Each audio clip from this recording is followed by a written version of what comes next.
He came for one large, global entrepreneur summit, and that was about it. We've not had much follow-up since. And there's nothing much that Trump can do against us. So this whole idea about Trump is over-exaggerated. And I've had very passionate debates as to why there is a benefit in changing systems time and again. Why do I say that?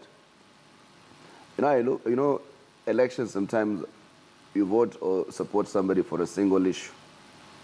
First and foremost, these Muslims, and I tell Muslim brothers and sisters, you don't have to go to the United States of America. The only obligation you have to is to go to Mecca, if you must. And if you are in a capacity or have the capacity to do so. So this whole idea that Trump is saying no Muslims in the United States, you stay back in your country. Build your countries. About immigrants, if you're coming from Kenya or coming from African countries, remove the leadership that has caused this kind of mayhem for you and create your own little United States in your own countries.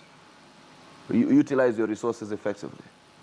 Clinton and Obama, the administration, will have been a continuation, Clinton will have been a continuation of Obama. Of Obama's policy.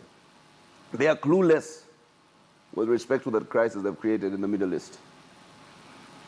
Obama, through their lack of their indecision or some support for rebel groups and all that, have destabilized Syria.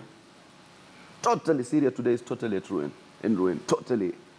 Syria, in their quest to remove Assad in the agenda of regime change, have taken Syria 100 years backward.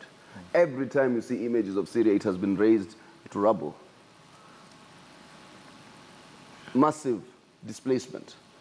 Syrians are not migrating to the United States. Syrians are trying to migrate to Europe and the United States because of the crisis Europe and the United States created in Syria. So there's this whole idea that Syrians just want to move to the US. Today, you're saying you're arming rebels and are thereby continuing to perpetuate the crisis in Syria. Young people are losing their lives, children. Hundreds of thousands of Syrians have lost their lives. So for me, the single issue I evaluated Clinton on was their policy. They assassinated, they choreographed the killing of Gaddafi and has created instability and strife in Libya today. Libyans are worse off than they were under Gaddafi. What they have done in Yemen. Look at the only real democratic transition that ever happened was in Egypt.